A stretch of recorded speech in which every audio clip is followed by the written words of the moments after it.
आकाशवाणी पुणे. दीपा भंडारे प्रादेशिक बातम्या देत आहे. पण आधी एक विनंती. कोरोनाची दुसरी लाट ओसरताना दिसते आहे. निर्बंधही आता हळूहळू शिथिल होतील. पण म्हणून कोरोना प्रतिबंधाचे नियम पाळणं सोडू नका. तिसऱ्या लाटेची टांगती तलवार आहेच हे लक्षात ठेवा. लस अवश्य घ्या आणि नेमून दिलेल्या कालावधीत दुसरी मात्रा घ्यायला विसरू नका. त्यानंतरही मुखपट्टी वापरा, सुरक्षित अंतर राखा, हात वारंवार स्वच्छ धुवा आणि महत्वाचं म्हणजे घरातल्या लहानग्यांची यापुढे जास्त काळजी घ्या. ठळक बातम्या. देशातल्या उपचाराधीन कोविड रुग्णसंख्येत सातत्यानं घट. कोविड-19 वरील आयात औषधं आणि उपकरणं जीएसटी मुक्त. यंदा सगळेच 10वी पास, 11वीचा प्रवेश सामायिक परीक्षेतून. आषाढी वारीबद्दलचा अंतिम निर्णय मंत्रिमंडळ बैठकीत होणार. आणि राज्याच्या सर्व जिल्ह्यांमध्ये खेलो इंडिया केंद्र सुरू करण्याचा निर्णय. आता सविस्तर बातम्या. देशात उपचाराधीन कोविड रुग्णसंख्येत सातत्यानं घट होताना दिसत आहे. काल सकाळी संपलेल्या 24 तासात उपचाराधीन रुग्णसंख्येत 76,755 रुग्णांची घट झाली. सध्या देशात 23,43,152 रुग्ण उपचार घेत आहेत. देशभरात काल सलग 15व्या दिवशी कोरोनाच्या नवबाधितांपेक्षा बरे झालेल्या रुग्णांची संख्या जास्त नोंदवली गेली. काल 2,59,000 कोविड रुग्ण बरे झाले. देशातील रुग्ण बरे होण्याचा दर 90.34% झाला आहे. कोविड-19च्या या दुसऱ्या लाटेत आता नवीन रुग्ण आढळण्याचं प्रमाण कमी होत असल्याचं आरोग्य विभागानं म्हटलं आहे. देशभरात काल 1,86,000 नवीन रुग्णांचं निदान झालं आहे. या आजारामुळे काल दिवसभरात 3,660 रुग्णांच्या मृत्यूची नोंद झाली. काळ्या बुरशीवरील उपचारांमध्ये आवश्यक असणाऱ्या एम्फोटेरेसिन बी या औषधाच्या आयातीसाठी IGST मध्ये सवलत देण्याचा निर्णय काल झालेल्या GST परिषदेच्या 43व्या बैठकीत घेण्यात आला. केंद्रीय अर्थमंत्री निर्मला सीतारामन यांच्या अध्यक्षतेखाली ही बैठक झाली. कोरोनाशी संबंधित परदेशातून मोफत आलेल्या वस्तूंवरील IGST माफ करण्याचा निर्णय या बैठकीत घेण्यात आला. सवलतींच्या दराबाबत या बैठकीत सविस्तर चर्चा होऊन विविध मतं प्रदर्शित झाल्यानं त्यावर निर्णय घेण्यासाठी तातडीनं एका मंत्री गटाची नियुक्ती केली जाणार आहे. येत्या 8 जून पर्यंत हा गट आपला अहवाल सादर करेल असं बैठकीनंतर झालेल्या पत्रकार परिषदेत सीतारामन यांनी सांगितलं. अर्थ राज्यमंत्री अनुराग ठाकूर यांच्यासह सर्व राज्यांचे अर्थमंत्री यात सहभागी झाले होते.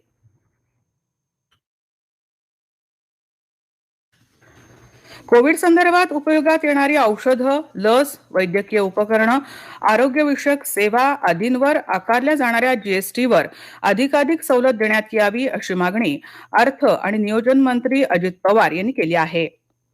43व्या GST परिषदेत त्यांनी या मागण्या केल्या आहेत. त्याचबरोबर केंद्र सरकारकडून आकारण्यात येणाऱ्या इंधनावरील विविध उपकर आणि अधिभारांचं राज्यांना सुयोग्य वाटप व्हावं असंही पवार यांनी म्हटलं आहे. कोरोना संकटाचा सामना करण्याबरोबरच राज्याचं अर्थचक्र सावरण्यासाठी केंद्राकडून मदत आणि सकारात्मक सहकार्याची अपेक्षा पवार यांनी व्यक्त केली आहे. शैक्षणिक वर्ष 2020-21 मध्ये इयत्ता 10वी परीक्षेसाठी प्रविष्ट असलेल्या सर्व विद्यार्थ्यांना अंतर्गत मूल्यमापनाच्या आधारे सरसकट उत्तीर्ण करण्यात येणार असून राज्य मंडळाच्या इयत्ता 10वीच्या अभ्यासक्रमावर आधारित इयत्ता 11वी प्रवेशासाठी वैकल्पिक सामायिक प्रवेश परीक्षा घेण्यात येणार असल्याची माहिती शालेय शिक्षण मंत्री वर्षा गायकवाड यांनी काल पत्रकार परिषदेत दिली. कोविड-19चा प्रादुर्भाव लक्षात घेता 10वीच्या परीक्षा रद्द करण्याचा निर्णय राज्य मंत्रिमंडळानं घेतला आहे.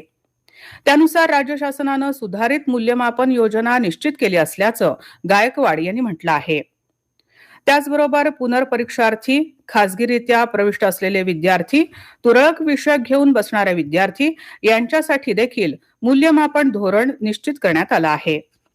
ज्या विद्यार्थ्यांना विहित पद्धतीनं तयार केलेला निकाल समाधानकारक वाटत नसेल त्यांना कोविड-19ची परिस्थिती सामान्य झाल्यानंतर मंडळाच्या प्रचलित पद्धतीनुसार श्रेणीनुसार योजनेअंतर्गत यापुढील लगतच्या 2 परीक्षांमध्ये प्रविष्ट होण्याची संधी उपलब्ध होणार असल्याचंही गायकवाड यावेळी म्हणाल्या.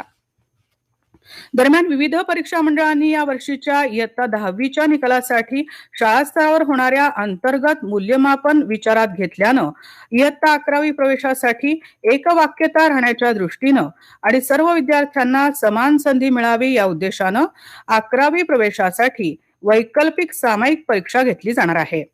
एकंदर 100 गुणांच्या परीक्षेसाठी बहुपर्यायी प्रश्न असतील आणि OMR या पद्धतीनं 2 तासांची ही परीक्षा घेण्यात येणार आहे. ही परीक्षा दिलेल्या विद्यार्थ्यांना सामायिक प्रवेश परीक्षेतील गुणांच्या आधारे गुणवत्तेनुसार सर्व कनिष्ठ महाविद्यालयांमध्ये प्राधान्य देण्यात येईल.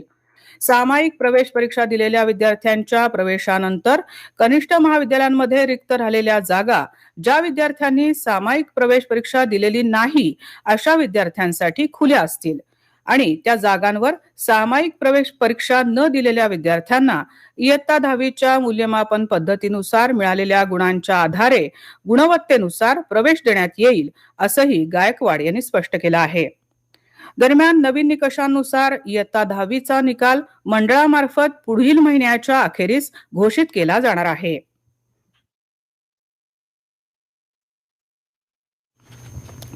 देहू आळंदी ते पंढरपूर या आषाढी वारीबद्दलचा अंतिम निर्णय राज्य मंत्रिमंडळाच्या आगामी बैठकीत घेतला जाईल अशी माहिती उपमुख्यमंत्री आणि पुण्याचे संपर्क मंत्री अजित पवार यांनी काल पुण्यात पत्रकारांशी बोलताना दिली. आळंदी आणि देहू संस्थांच्या पदाधिकाऱ्यांसमवेत झालेल्या बैठकीत पवार यांनी कोरोना प्रादुर्भावाच्या पार्श्वभूमीवरील आषाढी वारीबद्दल मतं जाणून घेतली.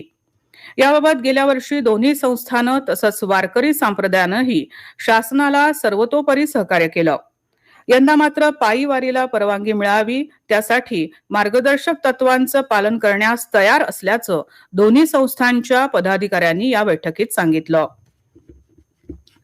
राज्यातील विविध उद्योग समूहांतर्फे राबवण्यात येणाऱ्या सामाजिक दायित्व निधीतून यापुढील काळात महिला आणि मुलींसाठी सॅनिटरी पॅडचं वाटप बंधनकारक करण्यात येईल असं राज्याचे आरोग्य मंत्री राजेश टोपे यांनी सांगितलं. ते काल पुण्यात कोरोना संदर्भात आयोजित केलेल्या आढावा बैठकीत बोलत होते. कालच्या मासिक पाळी दिनाच्या निमित्तानं उन्नती उपक्रमाची घोषणा टोपे यांनी यावेळी केली. हे बातमीपत्र आपण आकाशवाणीच्या पुणे केंद्रावरून ऐकत आहात.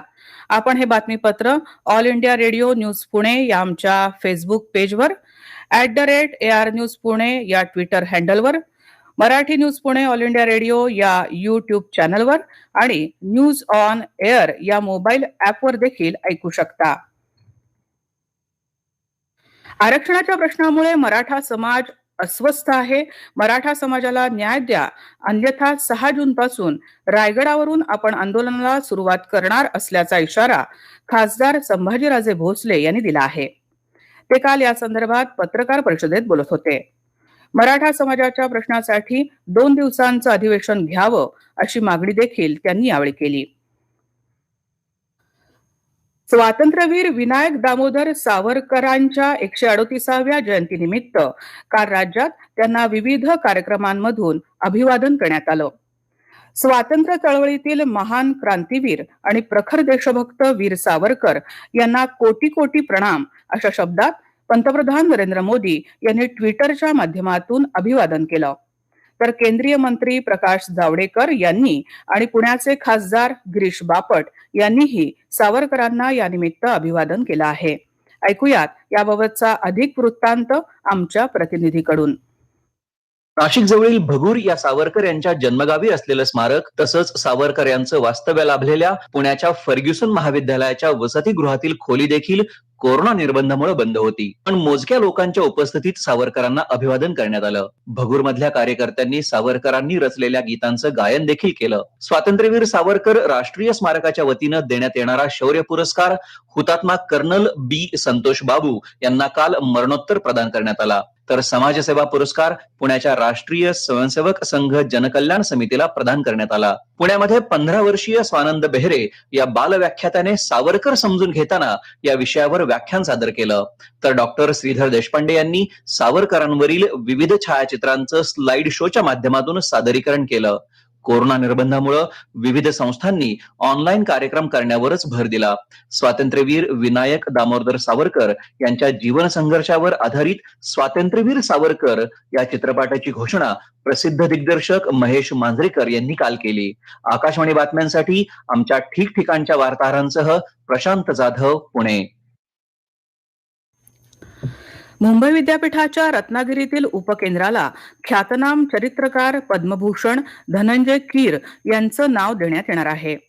स्वातंत्र्यवीर सावरकर यांच्या जयंतीच्या पूर्वसंध्येला सावरकरांचे चरित्र व्याख्याते धनंजय कीर यांचं नाव रत्नागिरीतील उपकेंद्राला देण्याची घोषणा झाली हे विशेष.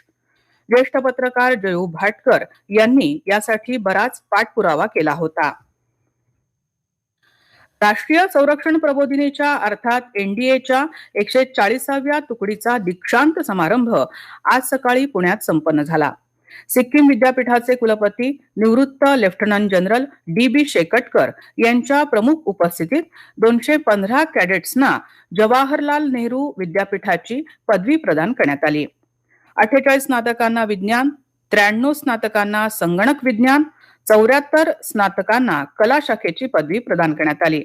विविध शाखांमध्ये प्रथम क्रमांक पटकावलेल्या cadet R Saini, cadet J Tamrakar, cadet V Kumar, cadet V Upadhyay यांना यावेळी कमांडंट रजत पदकानं सन्मानित करण्यात आलं. शेतकऱ्यांनी खरीप पिकांचं नियोजन करताना उत्पादन वाढीचं सूत्र समजावून घेताना तंत्रज्ञानाचा वापर, कमी उत्पादन खर्च आणि सामूहिक विपणन या त्रिसूत्रीचा वापर केल्यास उत्पन्न वाढण्यास मदत होईल, असं प्रतिपादन राहुरी इथल्या महात्मा फुले कृषी विद्यापीठाचे संशोधन आणि विस्तार शिक्षण संचालक डॉक्टर शरद गडाख यांनी केलं आहे.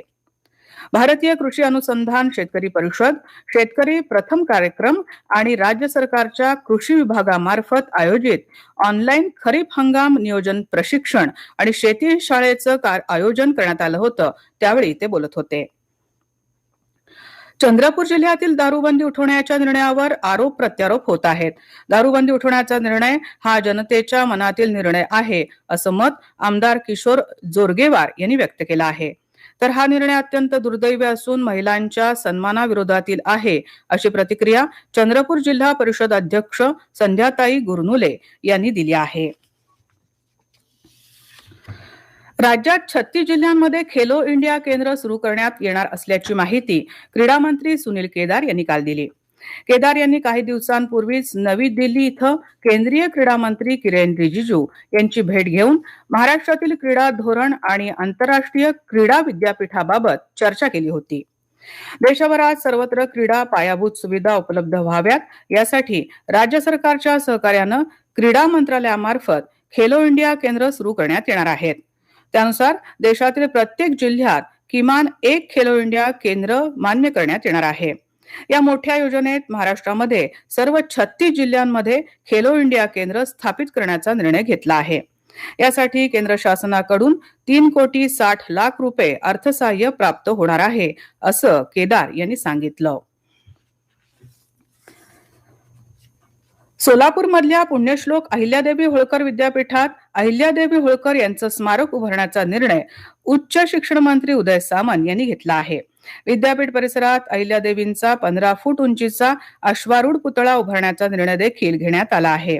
या संदर्भात जिल्ह्याचे संपर्क मंत्री दत्तात्रय भरणे यांच्या अध्यक्षतेखाली समितीची पहिली बैठक काल पार पडली. हवामान. मान्सून काल शुक्रवारी होता तिथेच आहे. काल तो पुढे सरकला नाही, तरी सध्या मान्सूनला पोषक हवामान तयार झालं असल्यानं 31 तारखेला तो केरळमध्ये पोहोचेल, असा हवामान खात्याला विश्वास वाटतो. राज्यात वळवाच्या सरी हजेरी लावत आहेत. काल विदर्भ वगळता इतर सर्व विभागांमध्ये तुरळक ठिकाणी पाऊस झाला. त्यामुळे तापमान मर्यादेत आहे. विदर्भात मात्र पारा चढतो आहे. नागपुरातलं कमाल तापमान काल 43 अंश सेल्सिअसवर पोहोचलं. राज्यातलं सर्वाधिक 44 अंश सेल्सिअस तापमान ब्रह्मपुरीत होतं. आजही राज्यात तुरळक ठिकाणी पाऊस अपेक्षित असून तापमानात फारसा बदल संभवत नाही. शेवटी पुन्हा ठळक बातम्या. देशातल्या उपचाराधीन कोविड रुग्णसंख्येत सातत्यानं घट. कोविड-19 वरील आयात औषधं आणि उपकरणं जीएसटी मुक्त. यंदा सगळेच 10वी पास, 11वीचा प्रवेश सामायिक परीक्षेतून. आषाढी वारीबद्दलचा अंतिम निर्णय मंत्रिमंडळ बैठकीत होणार आणि राज्याच्या सर्व जिल्ह्यांमध्ये खेलो इंडिया केंद्र सुरू करण्याचा निर्णय. याबरोबरच हे बातमीपत्र संपलं. नमस्कार.